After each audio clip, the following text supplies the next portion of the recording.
Hi, I'm Art Caplan. I run the Division of Medical Ethics at NYU's Grossman School of Medicine. Well, who hasn't heard about all these new injectable drugs currently revolutionizing the size of waistlines all over America and all over the world? Ozempic, Wegovy, Zepbound, Mounjaro. There's a long list of these. More are coming. It is clear that the demand for injectable drugs for those who are obese, diabetic, overweight, or just don't want to become overweight, or some who are in jobs that demand weight control. Think of those in the armed services, maybe in the performing arts, maybe people in sports. There really is just an exploding demand and usage of these drugs. How much? Well, consider just one company that makes two of these highly used drugs, the Danish pharma company Novo Nordisk. It has a current market value of over $500 billion. It's bigger than the entire economy now of Denmark. Denmark's GNP last year grew 2% roughly. If you took out the sales of Novo Nordisk, Wegovy, and Ozempic, the GNP growth in Denmark would have been zero.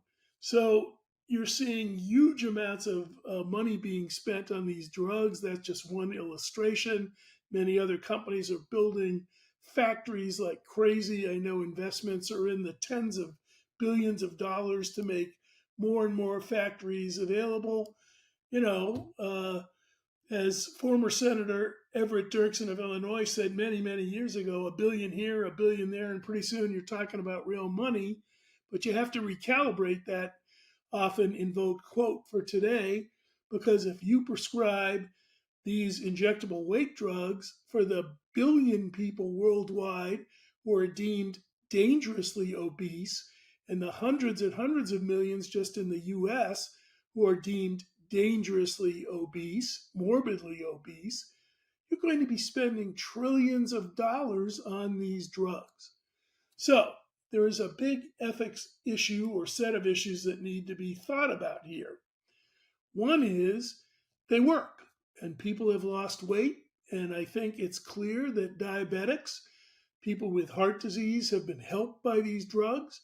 I think many other people feel healthier because they are able to achieve something that no diet, no surgery, no lifestyle change was able to accomplish, let them lose weight.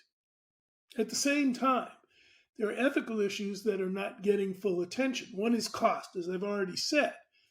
Are we going to really spend trillions on these drugs? The costs right now are just for the people who are using them to treat obesity, but it won't be long before we're going to go to prevention and prophylaxis. And people will say, as soon as you start to put on a little weight, you should be on one of these drugs or their successor drugs in order to make sure that you don't become overweight or obese.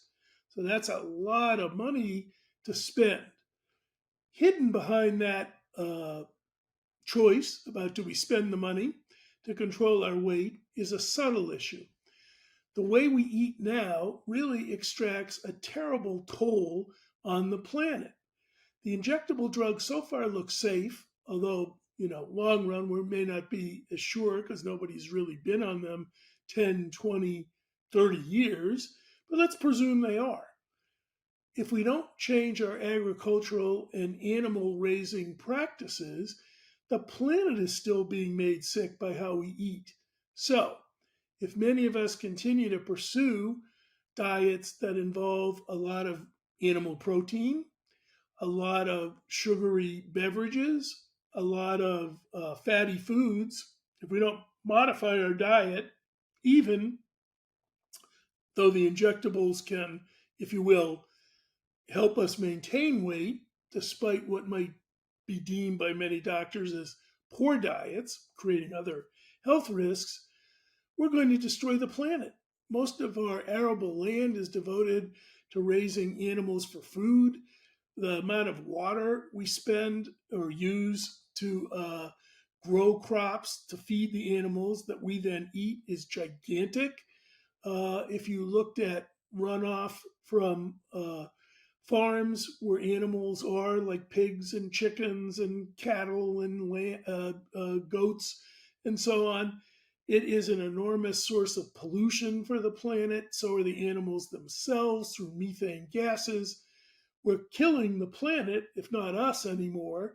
We may have the injectable drugs, but the planet needs to get a big agricultural shift, and we need to be thinking hard about how our diets ought to shift, even though perhaps we might be able to still indulge, or some of us still indulge, in foods that aren't the best for us and are certainly not good for the planet. So I think we have a deep philosophical question raised by the drugs. How much does our lifestyle need to change if we're all going to be on injectable drugs? Again, I'm not opposed to them, but I just think we have to think very hard. Cost, long-term risk, maybe long-term, if you will, resistance builds up and they don't work anymore. But most importantly, we can't continue to eat the way we do, even if we have drugs that help us not get so fat from eating the way we do, because it is just making the planet we live on sick. I'm Art Caplan. I'm at the Division of Medical Ethics at NYU's Grossman School of Medicine. Thanks for watching.